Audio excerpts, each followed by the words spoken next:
आप सभी लोगों का फिर से एक बार स्वागत है। हम पवित्र शास्त्र में चलते हैं, यानी पवित्र शास्त्र को खोलते हैं, बाइबल को, और इसमें से कुछ बातों को सीखने की कोशिश करेंगे।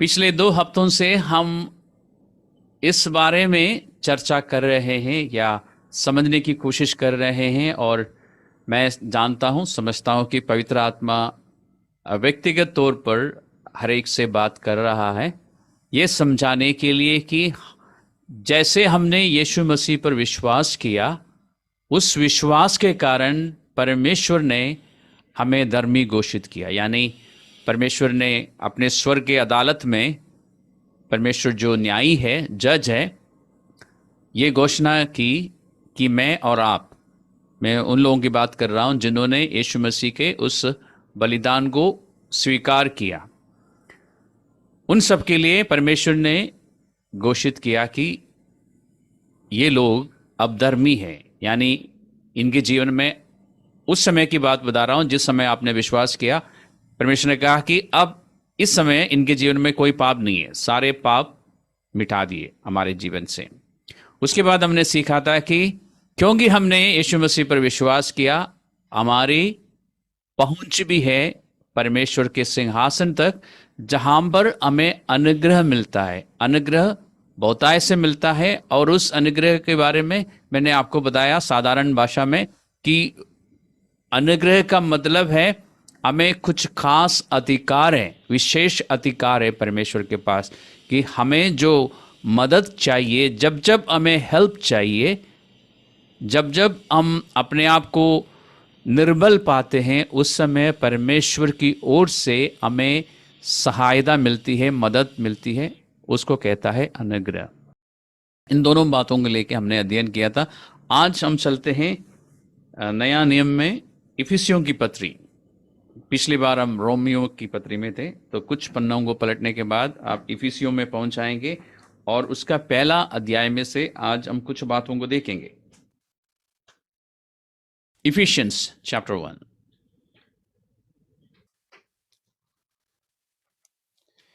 और पिछले दोनों संदेश जो हमने अध्ययन किए हैं, उसमें परमेश्वर हर एक विश्वासी को ये बताता है कि विश्वास करने के बाद उनकी स्थिति क्या है, उनकी स्टेटस क्या है। यानी विश्वास करने के कारण हमारे जो स्टेटस है वो अपडेट हो गई। तो अपडेटेड स्टेटस परमेश्वर हमें बताता है, याद दिलाता है, और अब हमें कैसे जीना है उस बारे में परमेश्वर बताता है।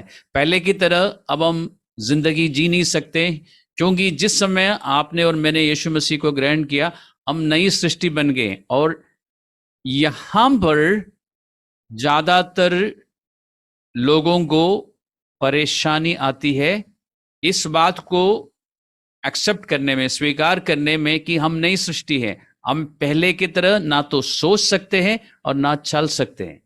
लेकिन हमारे फितरत में यह है कि हम पहले की तरह चलना पसंद करेंगे, क्योंकि वो हमारे लिए आसान है।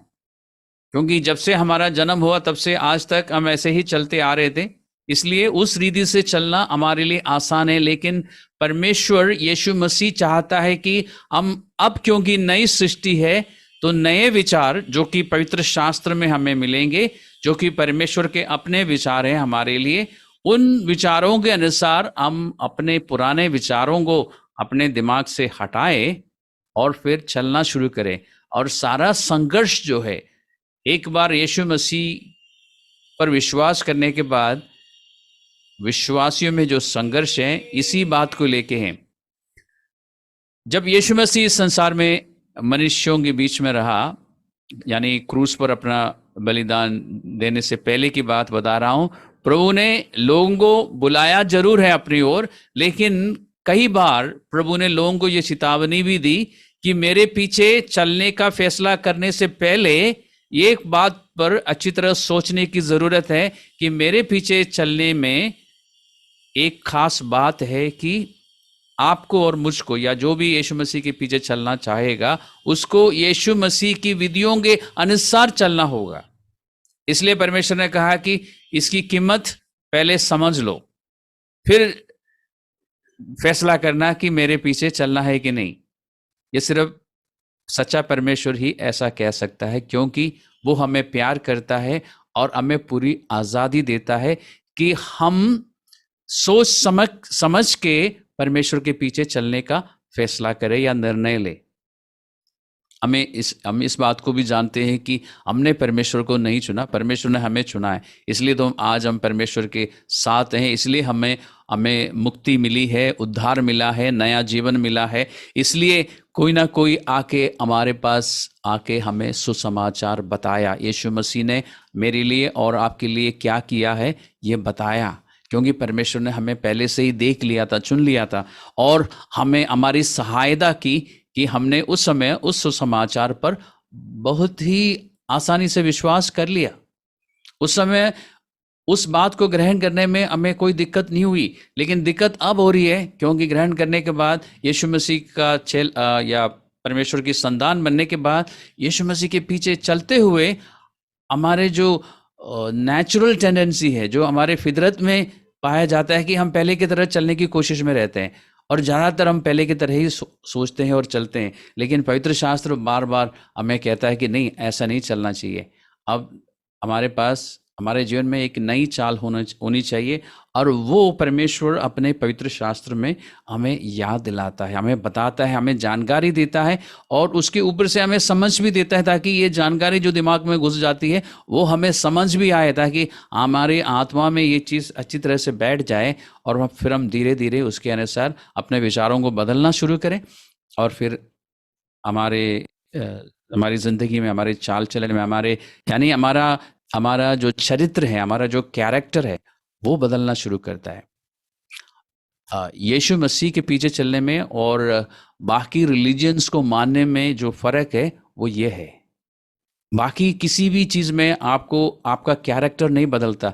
जब आप यीशु मसीह पर विश्वास करते हैं, आपका कैरेक्टर बदल जाता है। पिछली बार मैंने आपको बताया था ना कि, या एक बार मुझे याद नहीं कि कौन सा संडे मैंने बताया था कि हमारे नए सिरे से जन्म होता है, हमारी आत्मा फिर से जन्म लेता है। वो बिल्कुल परमेश्वर की ओर से जन्म है, इसलिए हमारा कैरेक्टर जो है, हमारा चरित्र जो है, अंदर से बदल जाता है। उस समय मैंने शायद आपको बताया था कि हमारा DNA जो है बदल जाता है, लेकिन हमारा दिमाग जो है उसमें परिवर्तन आने में टाइम लगता है। इसलिए परमेश्वर ने अपना सारा विचार आपको लिखवा के दिया है, ताकि परमेश्वर के विचारों को पढ़ने के बाद, सुनने के बाद आप इस बात को मानना शुरू करें कि अब आप बदल चुके हैं, आप अंदर से बदल चुके हैं, तो आपके दिमाग में भी परिवर्तन आएगा। इस पहला अध्याय में लिखा है कि 7वें पद में, चैप्टर 1 वर्स 7, और आज शायद हम इस सीरीज को समाप्त कर सकेंगे कि हमारी जो अपडेटेड स्टेटस है उसके बारे में, और उसके बाद आगे क्या करना है हम आने वाले संडेस को अध्ययन करने की कोशिश करेंगे। तो पहला अध्याय का 7वां पद में लिखा है, हमको उसमें, और इस अध्याय में जब भी आप उसमें शब्द पढ़ेंगे वो मसीह के विषय में, यीशु मसीह के विषय में। अगर आपको यकीन नहीं आता तो आप शुरू से पढ़ के देख सकते हैं, तब समझ में आएगा। इस चैप्टर में, इस अध्याय में जितनी भी बार आप उसमें पढ़ेंगे, या अंग्रेजी में इन हिम, वो है यीशु मसीह, जीसस क्राइस्ट। उसमें यानी यीशु मसीह में हमको उसके लहू के कारण, यीशु मसीह के लहू के कारण छुटकारा, अर्थात अपराधों की क्षमा, उसके यानी यीशु मसीह के उस अनुग्रह के धन के अनुसार मिला। पिछले बार हमने उस अनुग्रह के विषय में बात की, और यहां पर फिर वो अनुग्रह आया है, और अनुग्रह आपको कभी भी छोड़ के नहीं जाएगा, आपके साथ हमेशा रहेगा, परमेश्वर का अनुग्रह। और यहां में एक्स्ट्रा इंफॉर्मेशन, यानी आपको एडिशनल जानकारी दी जा रही है कि वो अनुग्रह जो है, परमेश्वर आपको कंजूसी के साथ नहीं, बहुतायत से देता है। वो आगे आप पढ़ेंगे, लेकिन यहां पे लिखा है कि उसके पास अनुग्रह का धन है, कंगालपन नहीं। परमेश्वर के पास अनुग्रह का धन है, बहुत बहुत है अनुग्रह आपके लिए और मेरे लिए। यानी आपको ये कभी सोचने की जरूरत नहीं है कि इतने सारे लोग हैं जो यीशु मसीह के पीछे चलते हैं, उन सबको अनुग्रह देने के बाद मेरे लिए कुछ बचेगा, ऐसा सोचने की जरूरत नहीं है। बहुत है, अभी बहुत है, कमी नहीं है, कमी कभी नहीं होगी।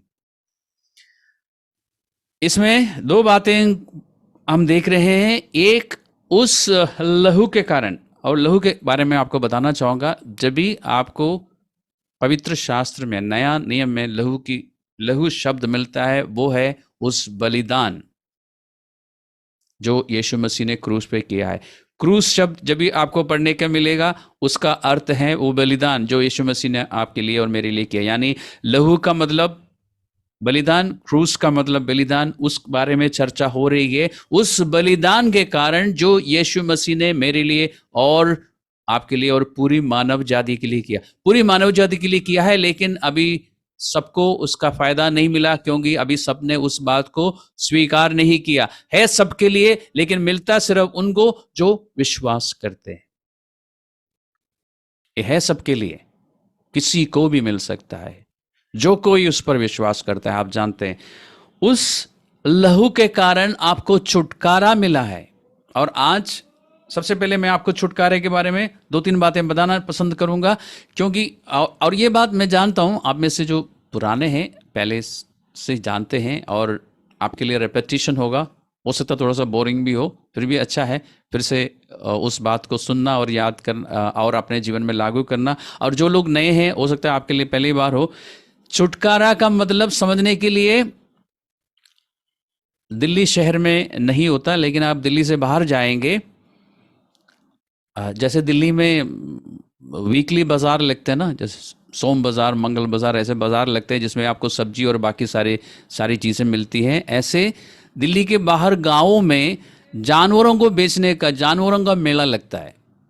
तरह तरह के जानवर लेके आते हैं बेचने वाले, ऊंट और बकरी और पता नहीं जो भी उनके पास है, वो बेचने के लिए लाते हैं और फिर उनको बांधते हैं एक जगह पे, और फिर खरीदने वाले आते हैं, फिर बोली लगती है, और जो उसका उचित दाम देगा उसको वो जानवर मिलता है, तब तक वो बंधा हुआ रहता है।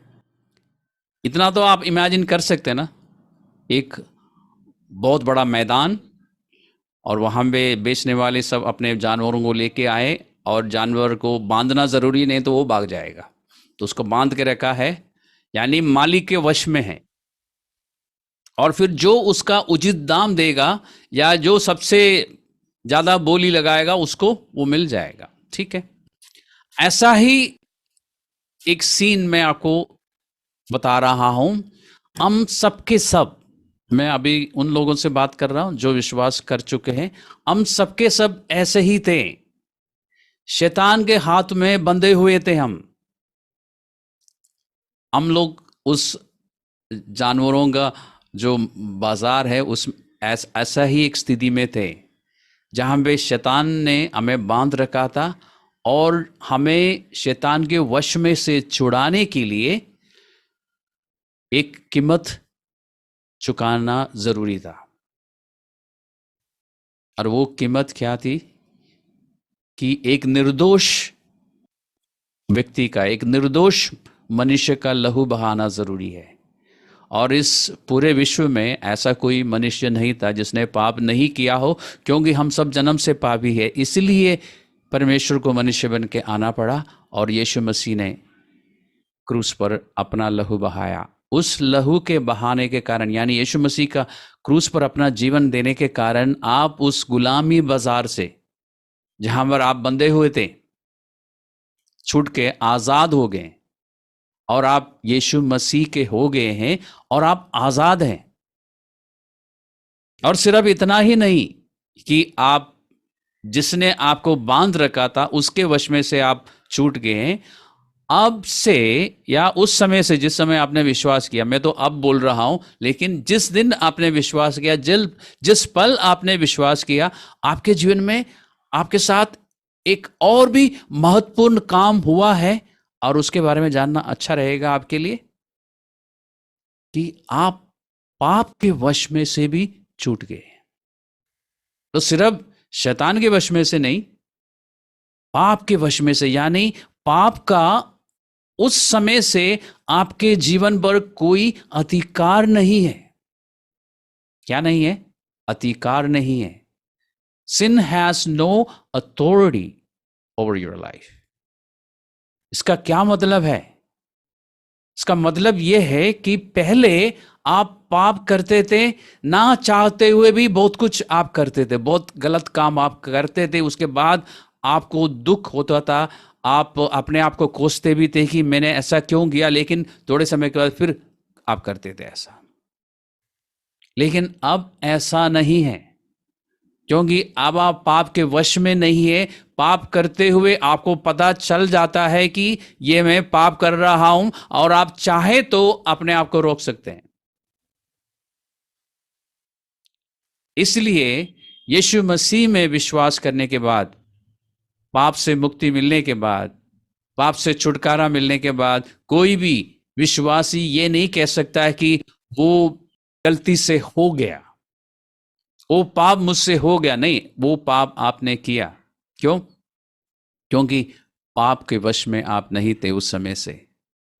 आपको पता लग जाता है, पाप करते ही तुरंत पवित्र आत्मा आपको बता देता है, और अगर आप प्रैक्टिस करते रहेंगे इस बात का, तो पवित्र आत्मा आपको पाप करते हुए बता देगा, और कुछ समय के बाद पाप करने से पहले ही बता देगा आपको कि आप ये गलत करने जा रहे हो। आपको समझ में आता है, आपके ऊपर कोई दबाव नहीं है आप पाप करने के लिए, लेकिन पहले ऐसा नहीं था। तो आपको छुटकारा मिला है, और दूसरा, आप पहले से ही जानते हैं, पापों की क्षमा भी हुई है। आपके नाम में जितने भी पाप थे, मैंने एक दिन समझाया था, आपका जो क्लीन स्लेट मैंने आपको बताया था, एक बिल्कुल ब्लैंक स्क्रीन से आपने शुरू किया, ब्लैंक पेज से आपके जीवन को, कि सारे पाप आपके माफ हो गए। अब परमेश्वर क्या चाहता है आपसे? ठीक है, ये सब परमेश्वर ने आपके लिए किया। अभी तो हमने स्टेटस के बारे में बात की है, अपडेटेड स्टेटस, कि आप पापी नहीं है, आप अभी परमेश्वर की नज़र में पाप से मुक्त हुआ एक पवित्र जन है, पवित्र व्यक्ति है। विश्वास करने में थोड़ी सी दिक्कत आती है कि अपने लिए ये कहना, बल्कि बाइबल की भाषा में आपको और मुझको संत कहना चाहिए, जो कि हम सोचते हैं कि मैं संत। हाँ जी, परमेश्वर ऐसा कहता है आपके लिए, मेरे किसी भी अच्छे काम की वजह से नहीं। जब मैं संत शब्द बोलता हूं, आपके दिमाग में वो संत लोग आते हैं जो बिल्कुल सफेद पोशाक पहन के घूमते, नहीं, उनके बारे में हम कुछ नहीं कहते। लेकिन परमेश्वर हमें कहता है कि हम संत हैं, क्योंकि हमारे सारे पाप धुल गए। परमेश्वर ने हमारे नाम पर लिख दिया कि अब ये संत है। यकीन नहीं आता तो आप नया नियम को पढ़िए। नया नियम में जब भी आपके नाम में कोई पत्री है, उसमें लिखा है उन विश्वासियों के नाम जो संत कहलाते हैं।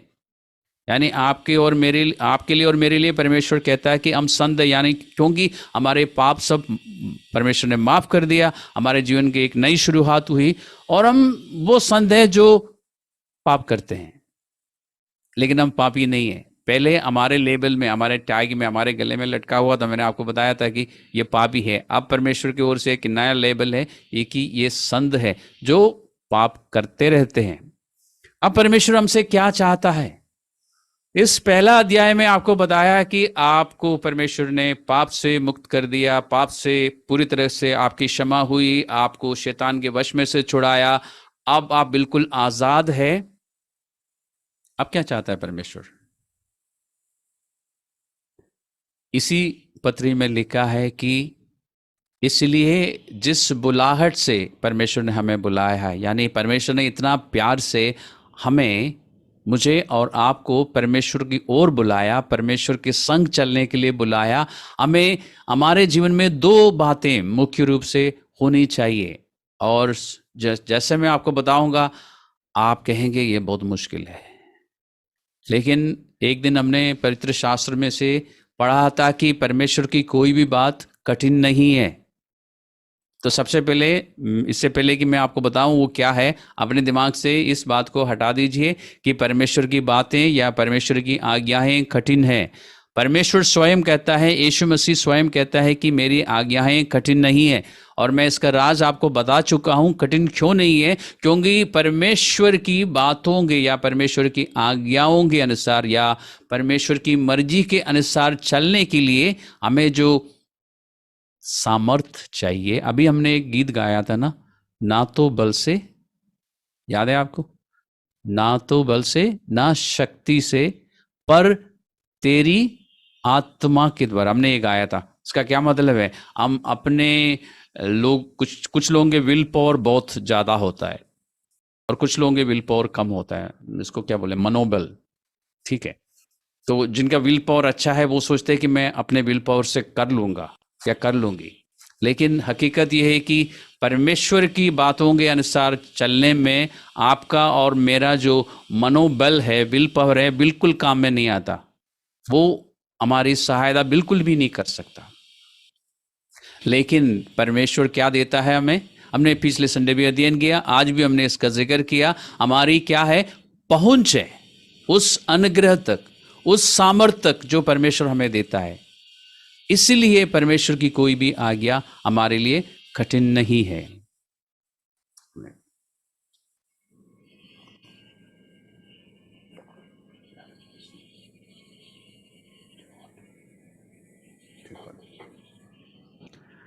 इसी किताब में, इसी पत्री में परमेश्वर कहता है, इसलिए क्योंकि परमेश्वर के संग चलने के लिए हमें बुलाया है, हमें दो बातों का ध्यान रखना है।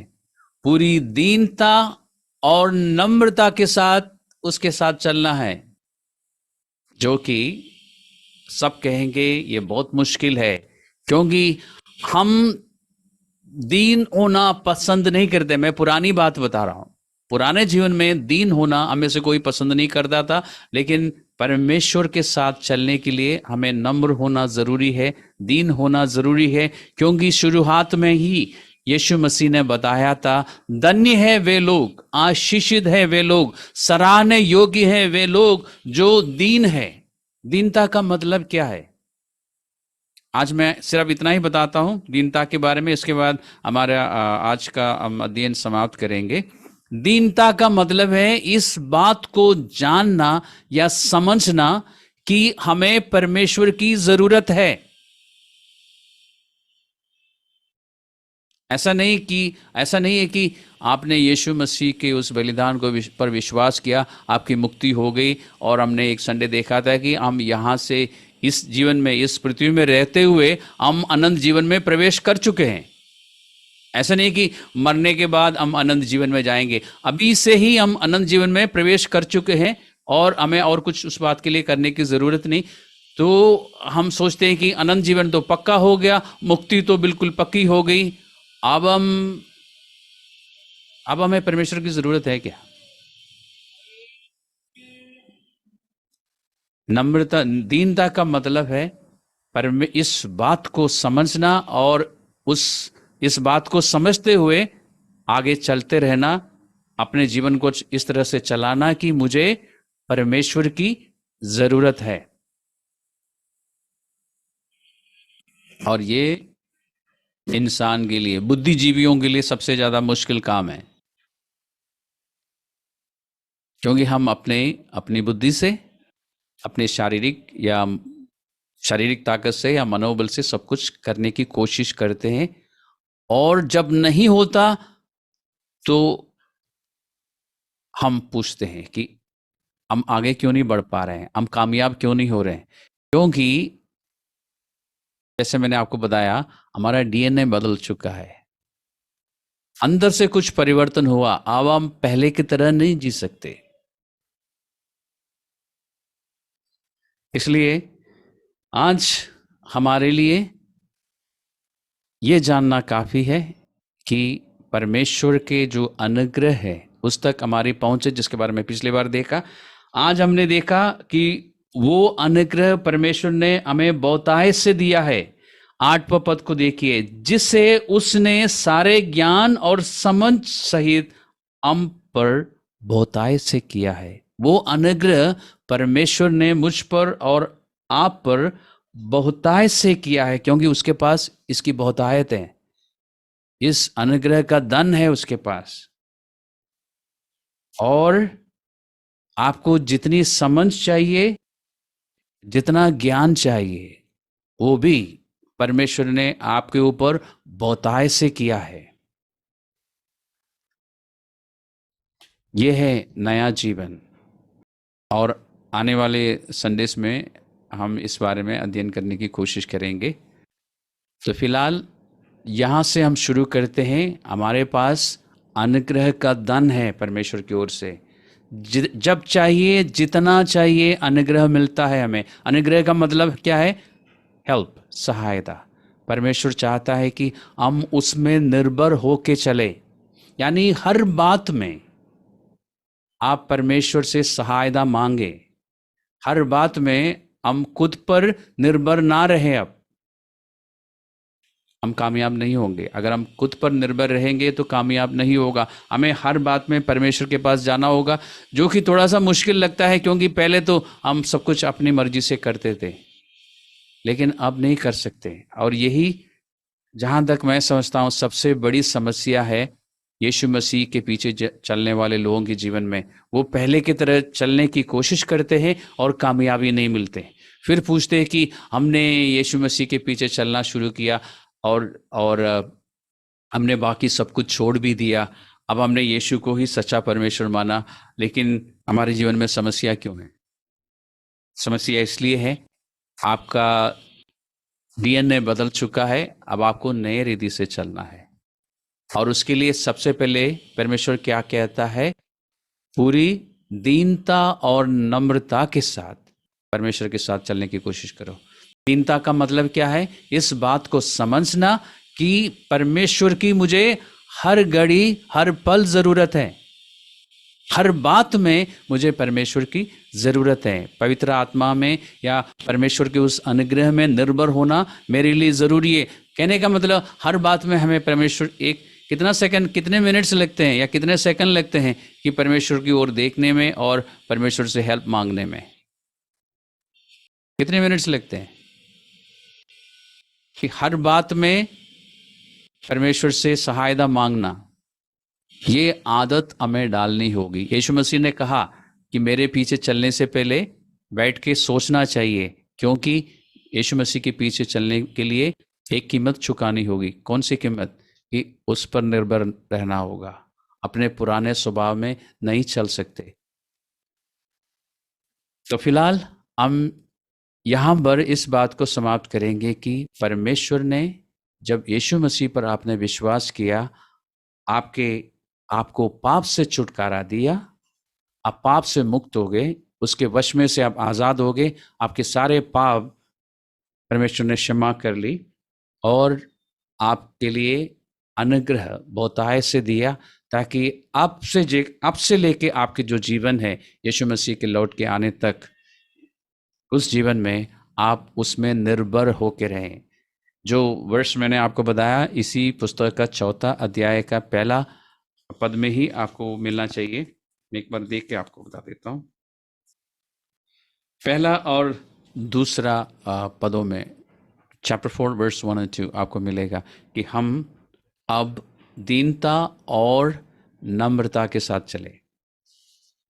तो आज हम लंबी बात नहीं करेंगे।